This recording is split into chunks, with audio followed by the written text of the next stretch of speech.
Hey everyone, Larry Chen here. I'm a car culture and automotive photographer. I'm also a Canon Explorer of Light. Today I wanted to show you guys what I typically carry in my airport roller bag. Now you guys look at all this gear and you're probably wondering what sort of giant bag am I carrying around that can fit all of this in most overhead bins. Keep in mind I've been able to fit this bag in the overhead compartment on a CRJ 700. Without the laptop, it fits in a CRJ 200 regional jet. I'm gonna go ahead and scoot some of this stuff over so I can put the bag on the table and then we can pack it up little by little, and I'll explain as much as I can what each piece does.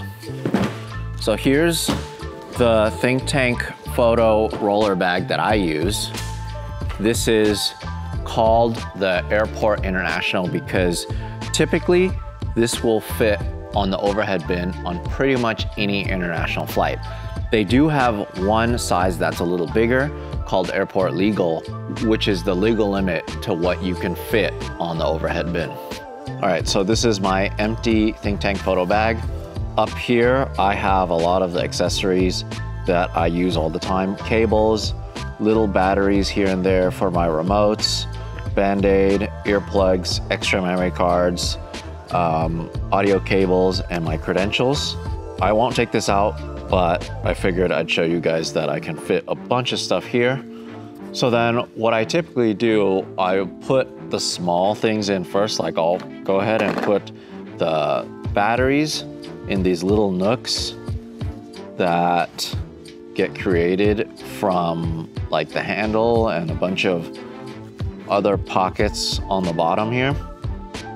I'll put some of my card readers here underneath where there's space because I can put lenses on top, and I just want to use every little bit of space possible. I'll go ahead and put my trusty flash Canon Speedlight EL1. This is great because it has a rechargeable battery and you just put it on like a normal 5D charger. That way you don't have to carry a million AA's with you all the time. So that goes in there. And then I'll go ahead and put the bodies in. So right now I'm carrying 3 R3s, but you can carry 3 R5s or 3 1DXs or whatever, anything that is like this full size. So what I typically like to do, since the R3 is a little smaller than the 1DX, there's a lot more wiggle room in there, but I'll put that in and then I'll fold the strap and then I'll tuck it in. A lot of people don't use the stock Canon straps. A lot of people use aftermarket straps, but I personally am a big fan of the Canon straps because I always like to take as much weight off my shoulder as possible. What I do is I just leave it on the ground or a ledge or table or whatever, tires, K-rail. I try not to carry it with me on my shoulder as much as possible because they're really hard on your body. Love the R3, been using it since it came out, but of course I'm definitely looking forward to switching to the R1. But yeah, right now I'm still shooting with 3 R3s, especially this being the typical kit that I'm normally using for action photography. I carry a different kit if I'm doing commercial photography or if I'm doing light painting or whatever, but this is like a typical, I'm going to a race weekend in Europe or Japan or wherever. So I got the 3 bodies here. Gonna go ahead and stuff an extra cap here because you never know, I lose caps all the time. And then now we'll start with the lenses. So we'll do the lenses one by one just to show you how many lenses we can actually fit into this case. We'll start off with the 85 RF 1.2, great low light lens. Love using this in pretty much near darkness, being able to capture as much detail as possible. And then the cousin is the 135. This is f1.8 and it's also a RF body. Love this, it's very sharp.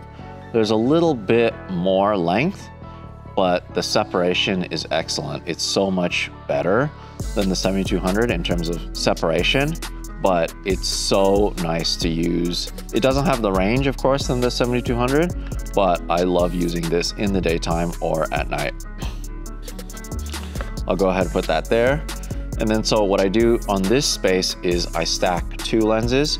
I'll start with the other really great low light monster, which is the 50mm RF 1.2. I love this lens so much because it's wide enough to shoot a lot of car stuff, especially close action, but also at f1.2, it's so sharp, it's tack sharp, and it's producing so many usable images, especially in the dark at night.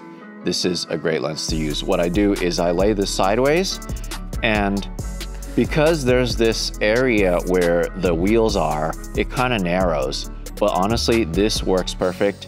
Here, the EF fits here as well, and I've been known to use the EF85 here in this pocket as well, especially when it's collapsed all the way and when it's not extended for focus. On top of that, I put another lens there. I'll put my 15-35 RF. Love this wide angle lens. My first ever L series lens was a 17-40. I still use that today. I still have it. But this is such a great lens because I honestly use this about half for photo, half for video, because it's so stable. When you're shooting at 15mm, you have the image stabilization on. It's up to 5 stops of IS, up to 5 stops of camera shake correction, especially when you pair it up with the R3 or R5. I think it works with a bunch of other R series bodies, but love this lens so much. Also, great car-to-car lens. Really good for shooting very close action to other cars, and also when you're shooting car-to-car at 15 all the way to 35, super stable. So that just sits on top. And then I put the narrow side facing this way because on top here, it's a lot wider, and then it fits exactly perfectly on top of the RF 50mm. Couple more lenses to go. This is my only EF holdout right now because I'm waiting for the RF 35mm, but I love this lens. I've used this and I've taken this all over the world since it came out. It's the EF version 2 35mm f1.4. If I had one lens to use for the rest of my life, a lot of people ask me that question. Honestly, I would use the 35mm f1.4. I'm assuming that the new RF 35 is probably going to be a lot better and sharper, but we'll see. So this one, you could see I have the RF adapter that's just taped on here. And that way I don't have to take it off and take it on because I've moved to all mirrorless cameras and all mirrorless bodies. So don't need to use the adapter. It's just permanently pretty much welded on here with all of this gaff tape. One question that I get from a lot of you guys is why I gaff tape and paper tape all of my lenses and a lot of my bodies and a lot of my equipment. Well, the easy answer is I don't shoot indoors, really. I don't shoot in a studio. Like, there's nothing wrong with that, but I'm always shooting out in the elements. I'm always shooting outdoors where it's raining, hailing, where there's a lot of sand, especially if you're shooting a lot of off-road racing, King of the Hammers, all of that. You have to protect your gear from the elements. Otherwise, it gets in the lens, it gets in the elements, it gets scratched up, it gets crunchy, and you can hear it, and basically you destroy your equipment. So we're just very careful with our equipment because I want it to last for as long as possible, because the first lens that I've ever had, like I mentioned before, I still use today, especially for camera car work or remote car work. So I'm gonna go ahead and put my 35 here. This is kind of like an open slot. Like, I'll use this for my vlog camera, I'll use this for whatever other lenses because it's a lot of room just for this lens. And then, so now we're gonna go to our zoom lenses that I use really often.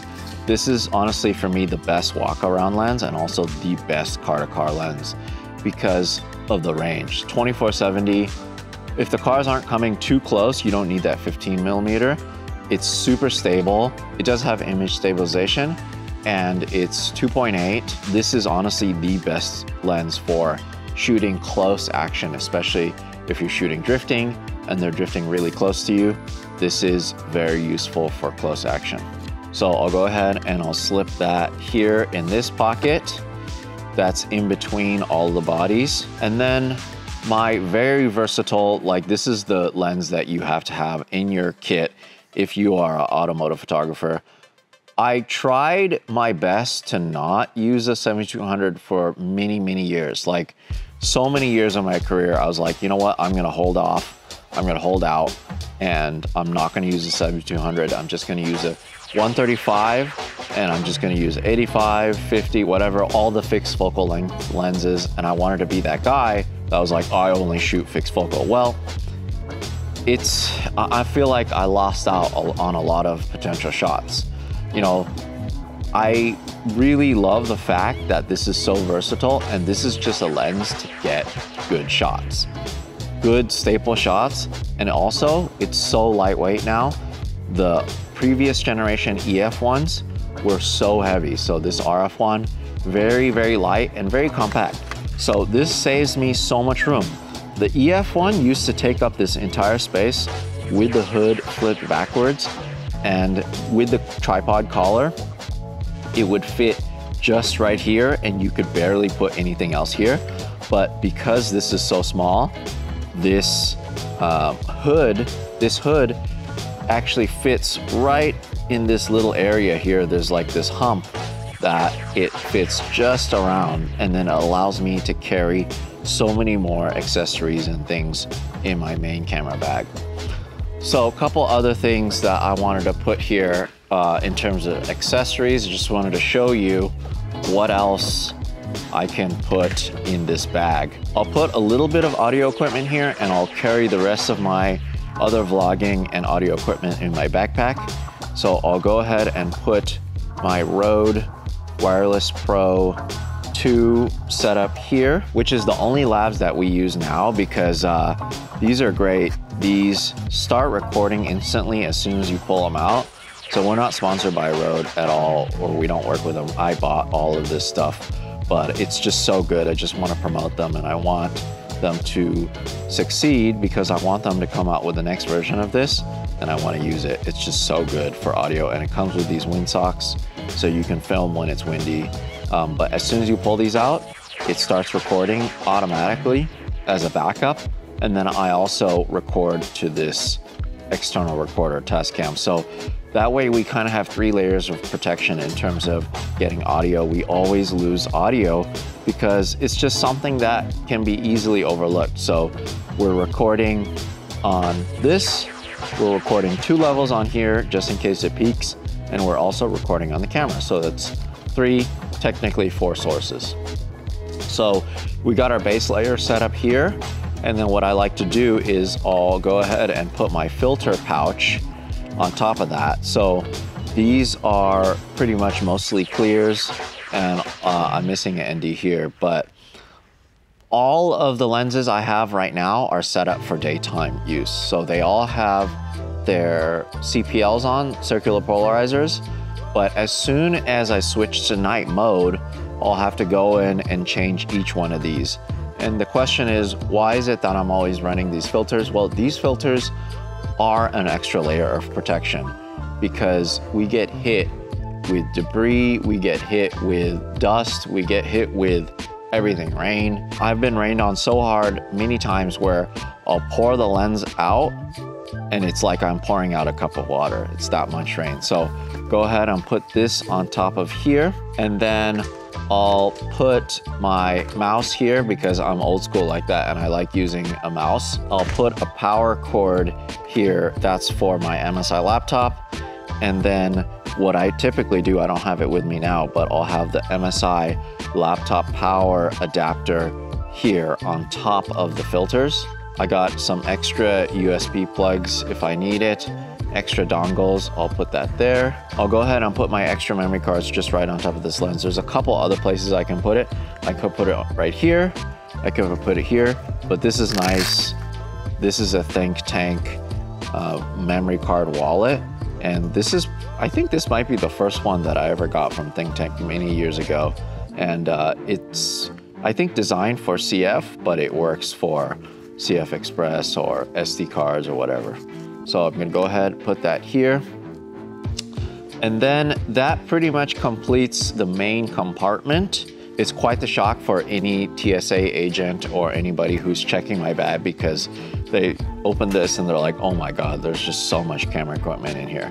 So what I'll do is I'll close this, we'll zip it up. It zips up super easy. And it kind of just looks like, honestly, regular luggage. It doesn't really look like a camera bag. So I'm gonna go ahead and put my laptop in. This is the MSI Z16P Creator Series laptop. Love this so much. I really like having to carry a desktop replacement, because I just need the power when I'm editing photos and when I'm editing video. I just need as much power as possible. I just hate waiting, and I've always been a PC guy, and we love working with the folks at MSI so much. They're really great people. And the fact that they're super close by to me in Southern California, anytime we need any tech support or whatever, we just call them up, they come by, and look at my guys, look what they put here. It says Larold Chennington the First. I guess that's my name now. But anyways, love working with MSI. This fits on top of here very easily. And this is the thing about think tank bags. For many years, I had a bag, their previous version of this, where this area was separate. So you would have to put the laptop in a sleeve, and the sleeve would go up front here. Well, now they've designed it so there's like padding and cushion, and you could see it's like a safe place for laptops. And people have dropped this bag before, and it's been fine, you know, it's really cushioned. And this, not a 15-inch laptop, this is actually a 16-inch laptop. It fits perfect in here. Last thing is my tablet. I use this for notes. I use this for entertainment when I'm flying a lot, which I do pretty much every single weekend. But I use this just as like an extra device, especially when I'm traveling on the airplane. The convenient thing is there is a pocket specifically made for that. Here's a tablet pocket up here. And then I just go ahead and stuff it in there. When I'm traveling, especially when I'm going to Japan and I want to carry home magazines and I don't want it to get crushed, I'll put it in this pocket here. If I have extra little bits like my international driver's license or pens or Sharpies, whatever, there's slots for all of that here. And then what's also cool is if I need to carry an extra laptop, there is another pouch here where I can put a laptop that's already in a sleeve. A couple other neat things about this. There's another pocket here, and that's where I carry my backup hard drive to make sure look at these guys. Look what I have to do with every single day, these guys, these jokers. Anytime I'm on a gig and I want to make sure I back everything up, I'll back it up and I'll put it on this drive and then I'll stuff it here. This is such a good bag though. You can lock it from the outside. It's TSA accessible. You can change the wheels if you wear them out. I don't know how many miles I have on this bag in particular, but it's quite a few. I've changed these wheels already twice. It does come with ball bearings, so it does roll nice and easy, even though it's quite hefty. There's a couple ways to lock it. There is like a security cable here where you can lock it to your table or wherever at a media center, but you can also lock it here with the TSA lock as well. But now we're ready to travel. If you're so inclined to shoot with a tripod or monopod, there is like a slot here, and then they do come with some straps where you can attach it here. This honestly, for me, after shooting photos of cars for 20 years, this type of bag, the Airport International specifically, is my favorite bag. And I think between me and my guys, we've probably, I wouldn't say go through, because what we do is we'll use them as long as we can, and then we'll keep passing them down through the ranks. But when there's no one to pass them to, we either use them and retire them for storage because they do have lifetime warranty, or we'll gift them to other needing photographers that potentially could just use a bag that doesn't need to be perfect, right? So it's really nice. I don't really know any other brands that have a lifetime warranty, but we get stuff replaced all the time from Think Tank, and we love working with them. We've been working with them for many years. So big shout out to Think Tank, big thank you. Big thank you to our friends from Canon USA. Big supporters of us. I've been a Canon Explorer of Light since winter of 2019, and I've been helping them launch cameras since then, and it's been incredible to work with them in this capacity. But also, thank you to you guys for watching. Hope you guys enjoy this content. I know it's a little not typical of what we usually have on this channel, but I like to show you guys a little more behind the scenes stuff of what we do all the time.